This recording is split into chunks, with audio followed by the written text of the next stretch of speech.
이런 피부 타입의 분들은 실리프팅 하시면 무조건 돈 날리실 가능성이 많습니다. 리프팅으로 얼굴에 윤곽이 좀 V라인이 되고 어려 보이고 싶으신 분들은 오늘 제가 알려드린 대로만 하시면 도움이 많이 되실 거예요.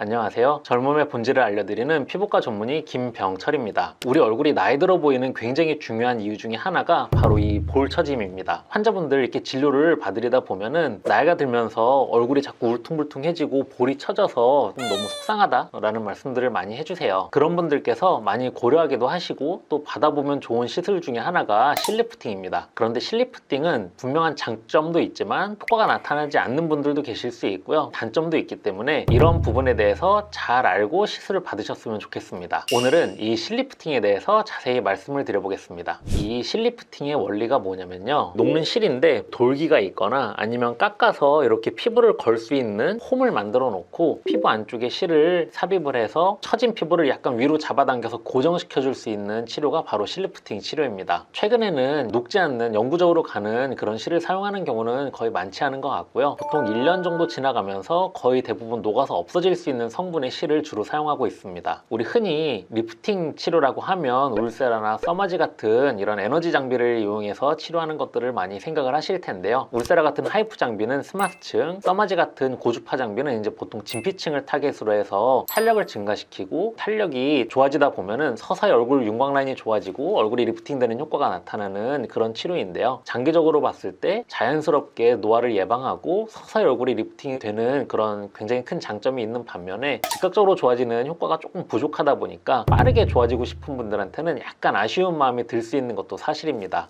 그런 분들한테 도움이 될 수 있는 치료가 바로 실리프팅이라고 생각을 하시면 됩니다. 그런데 문제는 이런 실리프팅의 효과를 잘 보실 수 없는 타입의 분들이 좀 계십니다. 우선 첫 번째로는 얼굴의 볼륨이 너무 많이 부족해져 있는 분들이에요. 대표적으로 이제 연세 많으신 분들 보면은 광대 밑에가 이렇게 쑥 하고 꺼지면서 손으로 누르면 이제 푹 들어가 있어서 광대 밑이 이렇게 움푹 패여 있는 분들이 계시거든요. 볼 처지는 굉장히 중요한 원인 중에 하나가 우리 얼굴을 처지지 못하게 지지해주는 텐트의 뼈대 같은 역할을 하는 게 중안면의 깊은 공간의 볼륨인데, 그 볼륨이 줄어들면서 얼굴이 자꾸 내려가게 되시는 거거든요. 그런 경우에는 깊은 공간의 볼륨도 꼭 같이 보강을 해주는 게 굉장히 중요하고요. 얼굴 뼈의 볼륨이 생각보다 굉장히 많이 변하게 되거든요. 특히 광대뼈 정면의 볼륨이 흡수가 되고요. 광대뼈 깊은 공간의 볼륨이 많이 줄어요. 근데 광대뼈 이 측면은 흡수가 거의 되지 않기 때문에 나이가 들어도 광대랑 광대 사이의 거리는 항상 고정이 되어 있는데, 볼 정면의 볼륨이 점점 부족해지고 깊은 공간의 볼륨이 부족해지면 얼굴이 이제 울퉁불퉁해지면서 나이가 많아 보이시게 되거든요. 볼륨의 변화가 많이 있으신 분들은 지방 이식이 꼭 필요하실 수 있습니다. 저희 병원에서는 필러보다는 지방 이식을 주로 권장을 드리고 있습니다. 그리고 이제 볼살이 좀 두툼하고 양이 굉장히 많으신 분들이 있잖아요. 손으로 딱 꼬집었을 때 이게 두껍게 잡히시는 분들이 있거든요. 그런 분들은 이 늘어진 지방층의 두께가 굉장히 두껍고 무게도 무겁고 또 저항도 굉장히 세신 분들이라서, 그런 분들은 선행적으로 초음파 윤곽술이라는 치료를 통해서 늘어진 지방층의 볼륨도 좀 줄여주고요, 무게감도 약간씩 줄여주고 안쪽에 저항감을 많이 줄여놓으면 나중에 이제 위에 탄력도 좋아지고 실리프팅 같은 치료를 했을 때 리프팅이 훨씬 잘 일어나시게 되거든요. 그래서 볼살이 너무 많으신 분들은 초음파 윤곽술을 먼저 하시고 그 이후에 울세라 치료나 실리프팅 치료 하시는 것을 권장드리고 있습니다. 그리고 세 번째는 피부가 너무 얇아서 손으로 이렇게 딱 꼬집었을 때 피부가 굉장히 얇고 흐물흐물하신 분들이 계세요. 그런 분들은 실을 넣어서 약간의 이렇게 장력을 걸어서 리프팅을 시키면 어느 정도 탄력이 있는 분들은 전반적으로 리프팅이 쭉 잘 일어나게 되는데, 힘이 너무 없는 분들은 실이 피부를 물고 있는 자리만 올라가고 삽입되지 않은 부분은 그대로 그냥 밑에 처진 상태로 남아있어 얼굴이 울퉁불퉁해지는 문제가 생길 확률이 좀 높은 분들이라고 생각을 하시면 됩니다. 피부가 너무 얇으신 분들은 오히려 좀 에너지를 이용한 탄력 치료를 권장을 드리고 있는데요. 보통 울세라보다는 써마지 같은 이제 고주파 치료를 권장을 드리거나, 또는 이제 저희 병원에서 하는 바늘 고주파 치료, 미라젯을 이용해서 피부의 재생을 돕는 PDLA 성분을 주로 사용을 하고 있거든요. 피부 표면에 탄력을 개선시켜 줄 수 있는 치료를 권장드리고 있습니다. 실리프팅 하면 좀 효과를 보실 수가 있는데요. 하지만 사람마다 피부의 탄력이라든지 두께도 다르고요. 표정 습관을 사용하는 얼굴이 처지는 원인이 또 사람마다 다양하게 좀 다를 수 있기 때문에 꼭 경험이 많은 피부과 전문의 분께 진료를 보시고 적절한 치료를 받으시는 것을 권장드리고 싶습니다.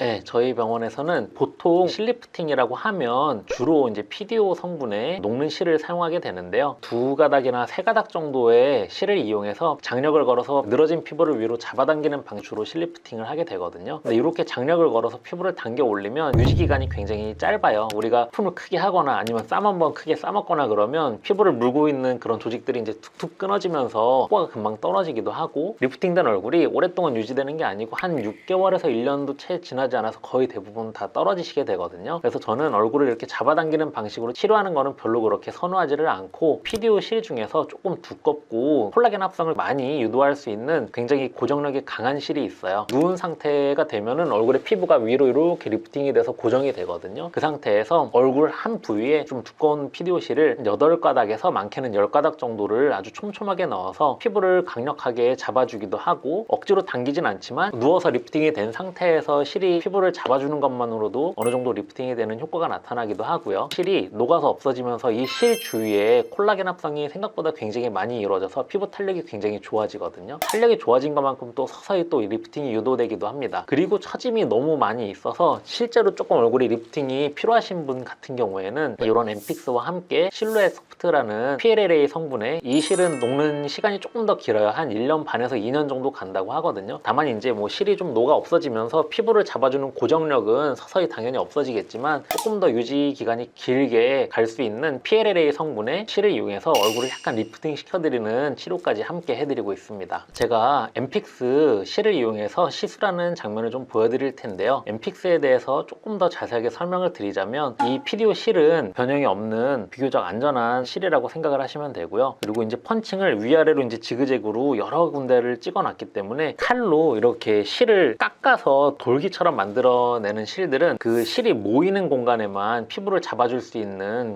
그런 구간이 생기거든요. 그런데 이거는 펀칭 방식으로 제작이 되었기 때문에 이 펀칭이 되어 있는 부분이 전부 다 피부를 잡아줄 수 있는 고정력이 있어서 피부를 처지지 못하게 잡아주는 힘이 굉장히 강한 실이기도 합니다. 그리고 칼로 깎아내는 실보다 훨씬 좀 두꺼운 실을 이용해서 제작이 되기 때문에 시간이 지나면서 콜라겐이 합성되는 양도 훨씬 많아질 수 있는 장점이 있습니다. 예전에 제가 피부과 의사회라고 하는 피부과 전문의 분들만 모여있는 학회에서 이런 리프팅 관련해서 글을 좀 써달라는 요청을 해주셔서 썼던 글이 있어서 링크를 걸어드릴 테니까, 리프팅에 대해서 더 자세한 정보를 원하시는 분들은 이 링크를 들어가셔서 한번 확인해 보시면 도움이 많이 되실 것 같습니다. 오늘은 실리프팅에 대해서 자세하게 말씀을 드렸습니다. 수술이 아닌 시술 중에서는 리프팅 효과가 굉장히 좋은 치료 중에 하나니까요. 본인의 얼굴이 실리프팅에 적합한 피부 타입이다 라고 생각이 되시는 분들은 한번 상담을 받아보셔도 좋을 것 같습니다. 더 궁금한 점이 있으신 분들은 댓글 남겨주시면 제가 확인하는 대로 답변을 남겨드리도록 하겠습니다. 오늘도 도움이 되셨다면 구독과 좋아요 부탁드립니다. 감사합니다.